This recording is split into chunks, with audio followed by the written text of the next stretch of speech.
Inselmilkom nilqakom għal programm ieħor Kuxjenza. Llum il-programm huwa speċjali ħafna għaliex huwa dwar wieħed mill-iktar timijiet kbar li għandna f'pajjiżna li għamlilna unur barra minn Malta. Nirreferi għal Special Olympics Malta. Jiena llum Special Olympics Malta ħafna minnhom nafhom kemm il-darba ġew Kuxjenza jew intervistajthom wara li jkunu rebħu medalji barra minn Malta. Onorata ħafna, jistħoqilhom anzi ħafna iktar għax-xogħol illi jagħmlu llum eluf ta' tfal, adolescenti u adulti li qegħdin fi Special Olympics Malta li nkollu jitħarġu u jagħmlu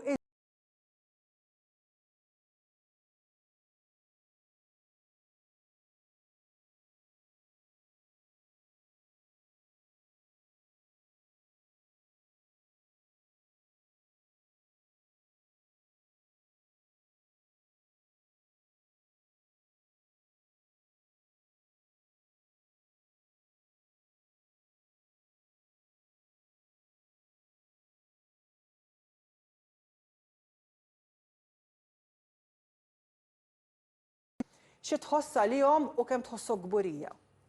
Nsellimlek, Marija, grazzi tal-istedina u ta' pjaċir tiegħi li qiegħda hawnhekk miegħek illum. Special Olympics xi tfisser għalija? Special Olympics hija familja għalija, hija familja li sirt naf aktar miqlib f'dawn l-aħħar snin kemm illi president ta' din l-organizzazzjoni. Familja li taħdem mill-qalb, taħdem b'determinazzjoni, familja li tagħmilni gburija ħafna għal mod kif minkejja il-diffikultajiet li jiltaqgħu magħhom l-atleti tagħna, xorta waħda jibqgħu kuraġġużi, jibqgħu determinati u ffukati f'dak li jridu jagħmlu. Special Olympics ma titrattax biss dwar l-isport, dwar id-disciplini li jipprattikaw l-atleti tagħna, imma Special Olympics hija aktar dwar il-persuna innifisha b'mod holistiku. Ngħid b'mod holistiku għalfejn għaliex apparti id-disciplini li prattikaw b'tant dedikazzjoni li jissorprenduni il-mod kif kemm jitrenjaw u kemm jitrenjaw b'dedikazzjoni, apparti minn hekk Special Olympics tiffoka ħafna fuq il-personalità tal-atleta, fuq il-karattru tal-atleta, fuq kif naraw illi l-atleta meta jingħaqad magħna nieħdu ħsieb ukoll l-iżvilupp personali tiegħu. Kenna stejjer kif naf ċerta li taf diġà inti, kenna stejjer fejn kenna atlet li ta' eta żgħira kienu jiġu bullied l-iskola, kienu jħossuhom illi huma anqas minn ħaddieħor, kienu jħossuhom illi huma iżolati mill-qbija ta' sħabhom. Meta ngħaqdu ma' Special Olympics tagħthom tama ġdida. Tagħthom tama ġdida u ħajja ġdida mhux għalihom biss, imma anke għal ħaddieħor. Għaliex huma stess saru ta' ispirazzjoni għal dawk it-tfal u żgħażagħ illi forsi għaddew mill-istess esperjenzi. U bl-eżempju tagħhom juru kif huma wkoll għandhom l-abbiltajiet. Ħanuri filmat u bis-sound sur direttur Gilmore Borg u Rachel Kirkop u Dr. Anna Kalleja li hija ġgant għalija, Dr. Anna Kalleja. Ivar qiegħed mara bħala parti mill-produzzjoni tal-programm. Dan huwa filmat li konnu rejna u il-ferħ li kien hemm fik u f'Gilmore ma ninsiex dal-filmat. Nixtieq li d-direttur juri l-filmat ta' Gilmore meta ngħata l-aħbar li se jkun l-ambaxxatur ta' Malta l barra minn Malta.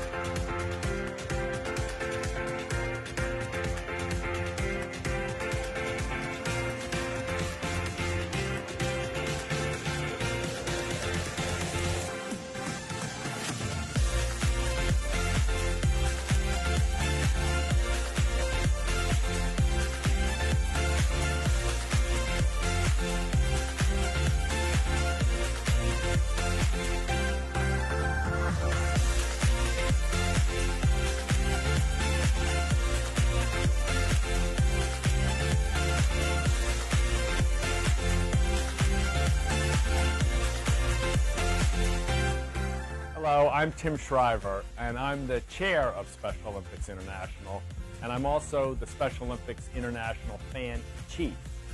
But my great honor today is to let you know that you have been accepted, rewarded, welcomed as a Sargent Shriver Global Messenger.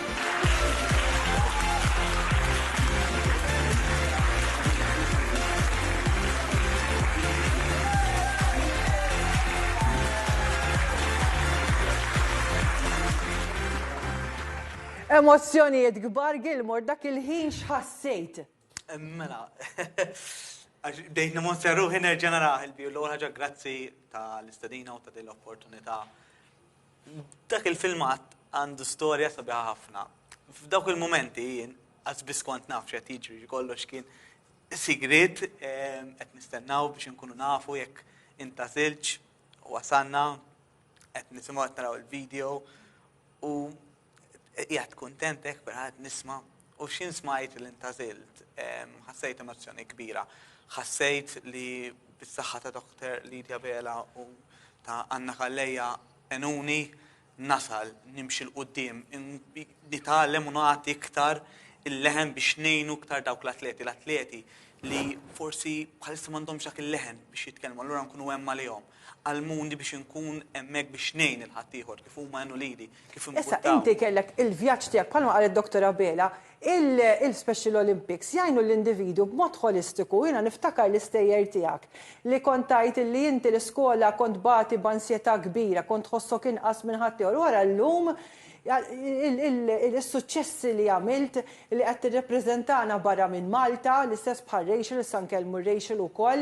Is-sodisfazzjon Dr. Bela meta tara l-atleti tagħna qegħdin jaslu b'mod internazzjonali jirrappreżentaw lil pajjiżna u jispiraw eluf hekk mhux miljuni ta' żgħażagħ. Nħoss sodisfazzjon kbir, nħoss emozzjonijiet kbar u kuntent għal dawn l-istilel Gilmore u Rachel u ħafna oħrajn bħalhom fih dan Special Olympics għaliex jagħmluna kburin. Jiena meta kont New York din is-sena f'Settembru iltqajt ma' Timothy Shriver kien qiegħed flaqa dwar id-diżabilità u l-inklusività u kien propju kellem lili u qalli kemm jien kburi bi Special Olympics Malta. Kemm jien kburi bix-xogħol li qed tagħmlu u jixtieq illi jitkellem miegħi biex jara kif ċertu proġetti li nagħmlu fih dan Special Olympics kienu daqshekk ħallew daqshekk effett u impatt pożittiv fuq l-atleti tagħna. Proset, ħanaddi għal Rachel. Rachel, inti llum jiena niftakar ftit snin ilu, forsi 3 snin għatlek fil-fatt kemm qed nara kien maturajt u kbirt. Inti bdejt bil-bowling, issa llum qed tagħmel it-table tennis, però l-aktar punt importanti inti wkoll tlajt ġejt eletta bħala ambaxxatriċi Maltija ma' din id-darba mill-aspett Ewropew. Għajdli naqra t-titlu tiegħek illum x'inhu? Mela, l-ewwel qed nixtieq nirringrazzja aktar li stednejtna. Mela, bażikament, Dr. Lidja Bela u Anna Kallejja innominawni biex inkun kif qed inti ambaxxatur tal-Sports Committee, ġejt intgħażla. Dan bażikament aħna hija li fejn aħna ngħinu l-atleti b'diżabilità intellettwali u anke mingħajr diżabilità intellettwali li jkollhom inklużjoni sportiv, mhux just inclusion fi sports imma anke eżempju fil-Unified Sports man-nies. Din hija importanti ħafna għax li jkun hemm inklużjoni taċċetta dak il-persuna li hija għaddejja fis-sens. U inti, Rachel, kif qalt li Anna Kallejja dal-waqt ħan nirriferu għaliha wkoll, inti milux tajt diskors li għamilt suċċess kbir dwar ukoll is-saħħa mentali. Lilek personali, l-Special Olympics, x'tak għax jiena rajt kambjament enormi fik. Jien meta ltqajt ma' Special Olympics u nirringrazzja l-bambien li ltqajt magħhom, ħajti nbidlet. Dak iż-żmien fej meta kont żgħira kont ġejt ibbuljat, għaddejt minn żminijiet fejn ġejt intużat, fejn kulħadd ma jridux jikellmuni għax rawni li kelli l-awtiżmu u kien kwieta ħafna u kien xaj ħafna ġifieri dak il-ħin la bdejt inkellem il-ħadd xejn kint nistħi. Minn xi iltqajt ma' Special Olympics imbdilt, sirt iktar konfidenti, sirt nemmen li l-nifsi u l-kapaċitajiet tiegħi u s-saħħa mentali hija importanti ħafna għax ma tkunx taf bniedem b'diżabilità intellettwali u anke mingħajr diżabilità intellettwali minn xi għaddej. Ħafna min jgħidu din normali, dix għandha problema. Ma tkunx taf għax bażikament jisek qed tgħix two worlds jisek qed tgħix fej persuna li taraħ minn barra tgħid li huwa right. Imma ma tkunx taf minn xi għaddej fil-brains tagħhom, fis-sens fil-moħħ tagħhom għax il-brain tagħhom jaħdmhom differenti. Fil-fatti jiena eżempju nitbati fej nikkomunika man nies meta ikun hemm grupp. Ġieli nkun kwieta u f'qalbi ngħid irid nipprova nkellimhom, irid nixtieq inkellimhom imma neħel. U speċjalment l-overstimulation fejn eżempju ikun hemm ħafna informazzjoni f'salt u jaqbadni ansjetà ħafna overstimulation u din hija xi ħaġa importanti fis-sens mental health u fil-fatti bażikament għandna strong mind li qed toħsib Marjella Dimek u din hija importanti għal kulħadd. L-ewwel nett ma tkunx taf minn xiex dak il-bniedem għaddej. Tieni nett ma tistax tiġġaġġja dak il-persuna li għandu diżabilità jekk inti you can't judge a person if you don't walk through their shoes. Brava, inkredibbli. Għara, jina s-soltu ma tantxu normali ma nitkellimx, imma ċassata, veru, inkredibbli. Għanna, jina l-lum għet nitċassa, veru, għet nara kambjament enormi, ġifri Frejxel, Gilmore li rajtu l-kambjament. Jina nishtiq inkompli fuq li għalet Rachel u fuq li għalet Dr. Lidia Bella. L-ewwel net, il-President huwa l-backbone tal-Special Olympics, għax jien waħdi, it-tim li hemm warajja, it-tim li hemm miegħi, Kristabel, Lorna, jekk ikonna problema, jekk jien għandi bżonn il-fondi, jekk jien għandi bżonn l-għajnuna biex l-organization timxi l-qoddim, ovvjament irrid nitlob fejn hemm l-għajnuna li tingħata. U Dr. Lidia Bella dan ir-rwol mhux 100% qed twettqu ħafna iktar. Però ħammur fuq dak li qalu it-tnejn kemm Dr. Bella u kemm Rachel. Wieħed mill-programmi fundamentali li ħaddan l-Special Olympics huwa l-Healthy Athlete Program. Fejn din is-sena b'kollaborazzjoni ma' Dr. Lidia Bella wkoll tellajna l-programm tal-mental health tal-atleti tal-Special Olympics. Indunajna thanks to il-persistenza ta' Dr. Lidia Bella li dal-programm hemm bżonn insuquh. Sibna wkoll il-Clinical Director u indunajna li mid-dejta li għandna hemm bżonn ħafna għajnuna. Jiġifieri, issa mhux se nifqu hemm, Special Olympics irid ixammar il-kmiem u ngħinu l dawk mhux l-atleti biss, anzi anki il-ġenituri tagħhom. Intom kemm għandkom kollox illum atleti, dak iż-żmien kienet xi 2000 u xek. Issa bħalissa atleti qegħdin 3500 Il-laħwa, jiġifieri daw żdiedu il-laħwa l-aħħar li ċifra niftakar 2000. Ħanaqbad magħkom da suġġett għax jiena niftakar għandna inti kont vera mweġġa illi l-atleti tagħkom xorta jsibu l-bibien magħluqa, issa ilek ma tiġi ftit kuxjenza, kien hemm titjib jew bqajna l-istess u ħansaqsija wkoll il-Doktora Bella. Alla ħares ma kienx hemm titjib. Kieku l-Special Olympics dal-aħħar il-ħin kollu kien titħares fuq il-Facebook, pereżempju, tħares fuq il-medja soċjali tagħna u anke tħares lej il-messaġġi li jiseħħu. Jiena ngħidlek il-progress qed isir passi ta' ġgant. Però importanti li dak il-progress issa nżommu hemm għax inti ma tistax tagħti servizz il daw ifhimni tgħidli wasanna fis-sema ngħidlek le ma wasannix, ġifieri laqas. Però of course li sar progress immens il-progress li sar f'kolinkwa qasam ġifieri f'dak li huwa sportiv, f'dak li huwa mental health.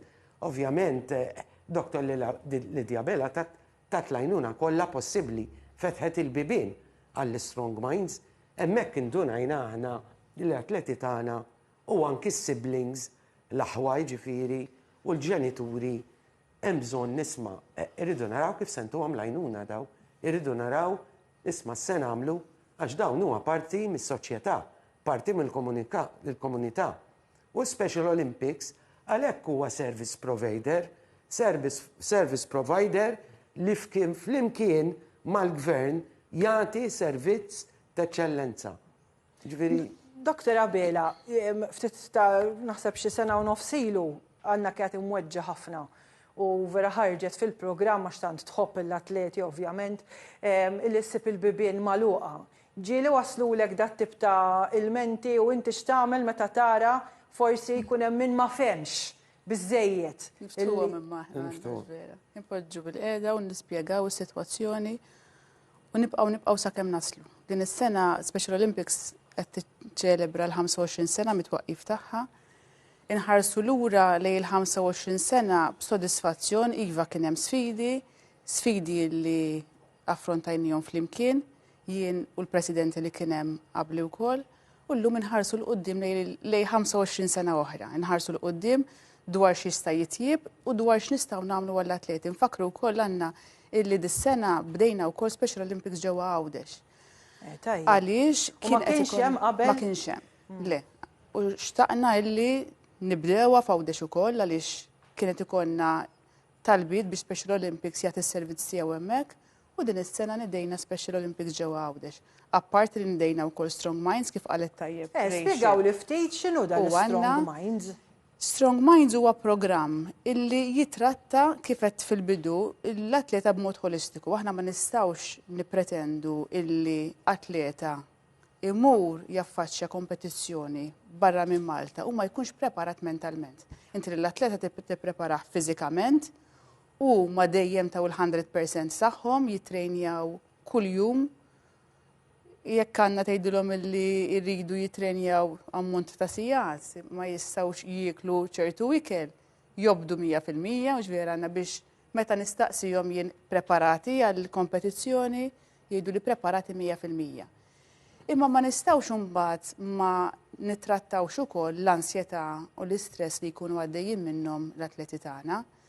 Ħadd pjaċir nisimgħek Rachel tkellmet b'mod ċar dak li jkunu għaddejjin minnu l-atleti tagħna u Rachel hija ta' ispirazzjoni għan-nies bħalek anke kif tkellmet illum. U allura ħsibna illi apparti training li nagħtuhom grazzi għal coaches dedikati tagħna, irridu naraw illi l-saħħa mentali tagħhom irridu nieħdu ħsiebha wkoll.